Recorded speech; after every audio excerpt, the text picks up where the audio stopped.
The majority of interest rate contracts are traded through the Chicago Mercantile Exchange Group, or MERC, founded in 1898. The MERC is the largest dollar volume exchange group worldwide.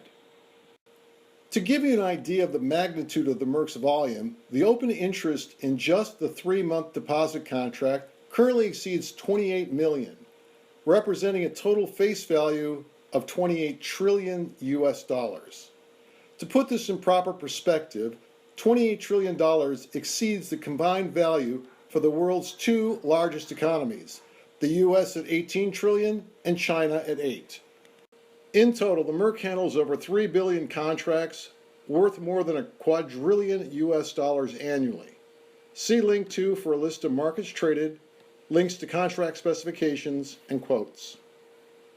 Monies traded through the MERC members are guaranteed plus or minus trading activity through the financial safeguard system, with aggregate performance bonds of approximately 146 billion, virtually eliminating third-party credit risk. See link 3 for additional information. The CME also offers a wealth of information and special reports. For example, see link 4 for the CME countdown to higher interest rates.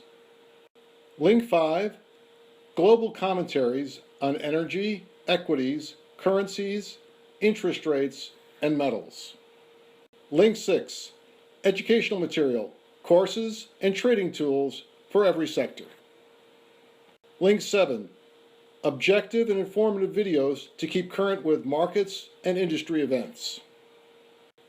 Link 8, the CME Futures Institute to learn more about markets and trading. In the next 2 minutes, I'm going to let Fed Chair Yellen tell you where the low end of Fed expectations is for the Fed funds rate and when. Good afternoon. The median projection for the federal funds rate is just below 2% in late 2016 and rises a bit above 3% in late 2017. The median projected rate in 2017 remains below the 3.75% or so projected by most participants as the rate's longer-run value, even though the central tendency of the unemployment rate by that time is slightly below that of its estimated longer-run value, and the central tendency for inflation is close to our 2% objective. Participants provide a number of explanations for the federal funds rate running below its normal longer-run level at that time. These include, in particular, the residual effects of the financial crisis, which are likely to continue to constrain spending and credit availability for some time. I'd like to emphasize that these forecasts of the appropriate path of the federal funds rate are conditional on participants' individual projections for economic output, inflation, and other factors. Translated, a contract that's currently trading with a rate of 0.38 has a valuation of $1,583. December 2015 Fed objectives 0.06250, contract valuation 2,604. March 2016, 0.9394, contract valuation $3,914. December 2016, 1.8750%, contract valuation $7,812.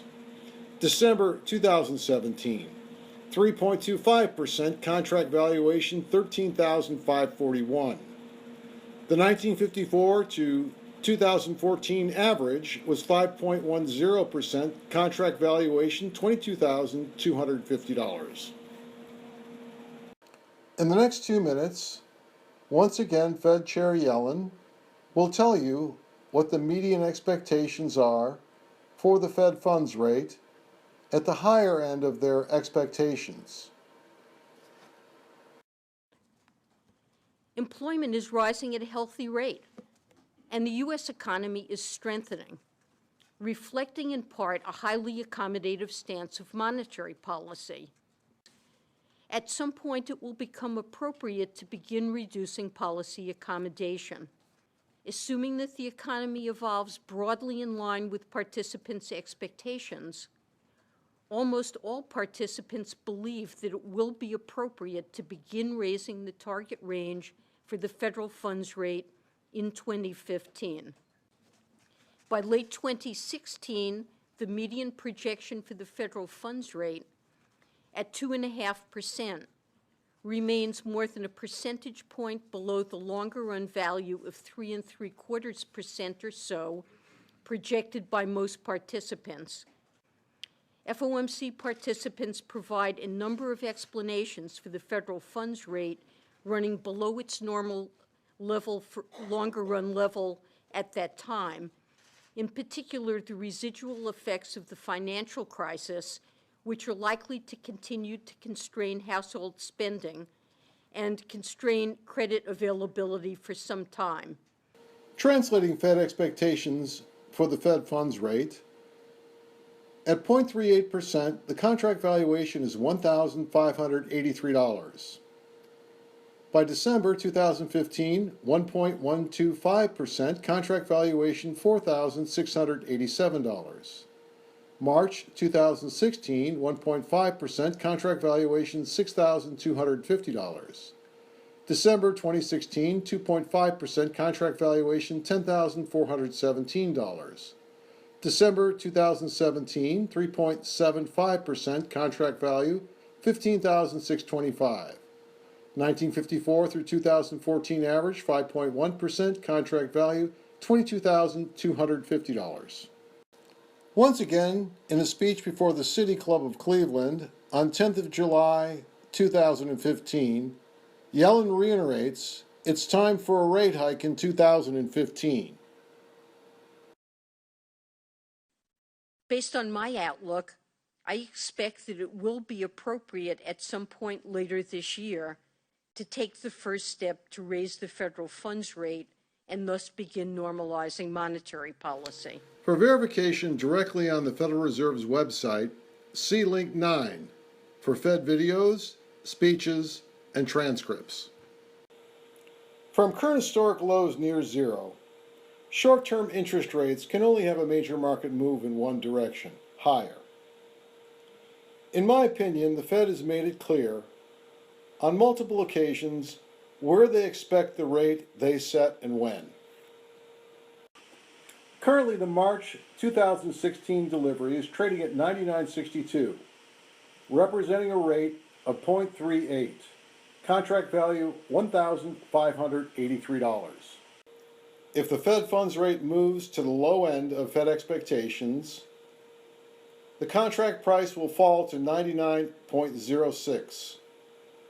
The Fed funds rate will increase to 0.94%.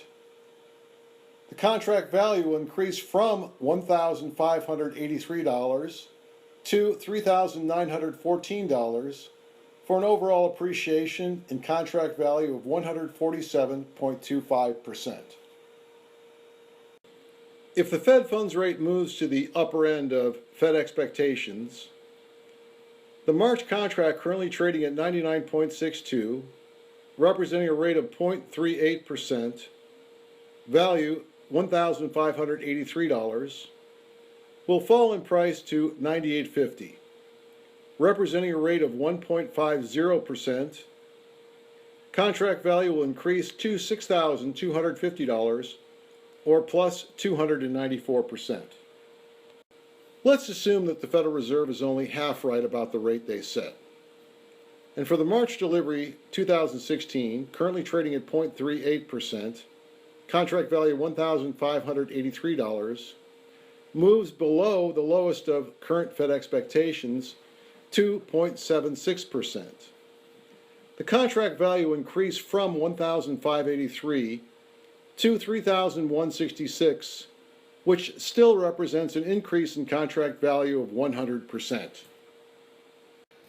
If you'd like to learn more about the Fed funds and 3-month rate contracts, see links number 10 and 11 below. If you'd like to experiment with any potential outcome for these trades or your own criteria, call me, and using the spreadsheets on 12 through 14, I'll walk you through it. If you're ready to open an account, $5,000 to $100,000, Seedlink 15. $100,000 to $500,000, Seedlink 16. $500,000 and above, Seedlink 17. These videos aren't meant to replace me, just to give you the information you want when you need it. If you have any questions or need additional information, call me or email at any time. Thank you.